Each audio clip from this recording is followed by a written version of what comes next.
যত্ন করলে রত্ন মেলে। আপনি কি একটি সুন্দর কলার বাগান করতে চান, কলা গাছের সুস্থ পরিচর্যা চান? তাহলে একটি জিনিস আপনাকে খেয়াল রাখতে হবে। এখানে দেখেন 3টা কলা গাছ আছে। এটার ভিতরে বড় কলা গাছ এইটা, আর 2টা ছোট বোগ। যদি এই 2টা বোগ আপনি রাখেন তাহলে কিন্তু এই কলা গাছটা বড়টাতে আপনি বড় খাদি পাবেন না। সেক্ষেত্রে আপনাকে যেটা করতে হবে, কলা গাছের গোড়ায় আপনারা ডিএপি সার 250 গ্রাম এবং জিঙ্ক 50 গ্রাম এবং কার্বোফোরাস যেটা দানা, এটা আপনারা দিবেন 50 গ্রাম দিয়ে এই কলা গাছটাতে, বড় কলা গাছে মাটি উঠাইয়ে দিবেন।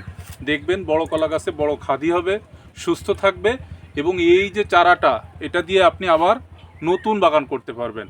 একটি বিশেষ কথা মনে রাখবেন, খনার একটি বচন আছে, কলা রুয়ে না কাটো পাত, তাতেই কাপড় তাতেই ভাত। ধন্যবাদ সবাইকে।